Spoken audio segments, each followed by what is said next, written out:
अस्सलाम वालेकुम दोस्तों, मोटरवे पर होलनाक हादसे के बाद पूरे पाकिस्तान में गुस्सा पाया जा रहा है। सोशल मीडिया पर हैंग द रेपिस्ट नाम से ट्रेंड भी चल रहा है। इस वाक़े के मरकजी मुलजिमों को पकड़ने के लिए दिन रात एक की जा रही है। हाल ही में इस केस में पेशरफ्त हुई है। इस वाक़े से जुड़े शफकत नाम के किरदार को पकड़ा जा चुका है और शफकत का डीएनए भी मैच कर गया है। उसने अपने जुर्म का एतराफ भी कर लिया है। मुलजिम शफकत ने पुलिस को जो बयान रिकॉर्ड कराया, उसके मुताबिक मुलजिम शफकत और आबिद अली पहले भी बहुत सी वारदातें इकट्ठे कर चुके हैं और उस रात भी मरकजी मुलजिम आबिद अली ने उसे फोन करके एक गाड़ी के बारे में बताया जिसमें एक औरत अपने बच्चों के साथ बैठी हुई थी। आबिद अली ने शफकत और बाला मिस्त्री नाम के आदमी को फोन करके वारदात पर आने का बोला, जिस पर पकड़े जाने वाले मुलजिम शफकत ने बताया कि उन्होंने गाड़ी का शीशा तोड़कर औरत से जेवर और पैसे लूट लिए। फिर वहाँ थोड़ी देर तक कोई भी ना आया तो उन्होंने नशे में होने की वजह से औरत को बाहर निकाला और झाड़ियों में ले जाकर उसके साथ ज्यादती कर दी और बाद में डॉल्फिन फोर्स की वहाँ फायरिंग की आवाज सुनकर वो भाग निकले।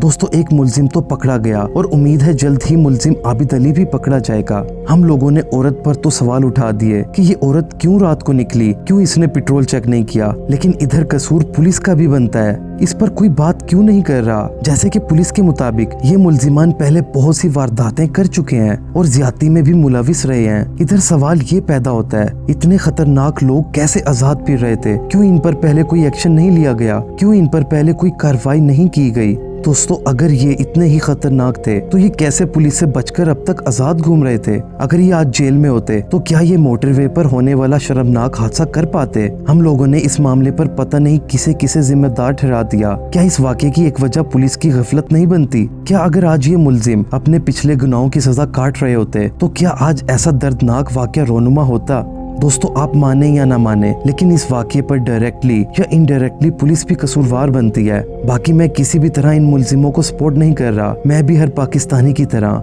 चाहता हूँ इन पर जुर्म साबित होते ही सरेआम फांसी दी जाए ताकि कोई भी आइंदा करने से पहले 1000 बार सोचे। हाल ही में ये खबरें भी आ रही हैं कि ऐसा काम करने वाले मुजरिमों को नामर्द बनाने का कानून लाया जा रहा है। मतलब जो भी किसी के साथ ज्यादती जैसा गलीज काम करेगा उसको कानून के मुताबिक नामर्द बना दिया जाएगा। वैसे ये सजा बहुत अच्छी है। मैं तो दुआ करूंगा ये कानून पास हो जाए। ऐसे बंदे इंसानियत नाम के लफ्ज से भी 1000 किलोमीटर दूर हैं। ऐसे लोगों पर तर्स खाने का तो सवाल ही पैदा नहीं होता। आप इस वाक़े का कसूरवार किसे समझते हैं? मुझे भी कमेंट में जरूर बताइएगा। मैं इस बारे में आपको अपडेट करता रहूंगा। तब तक आप सब अपना और अपने घर वालों का ख्याल रखिएगा। मुझे इजाजत दीजिएगा। अल्लाह हाफिज।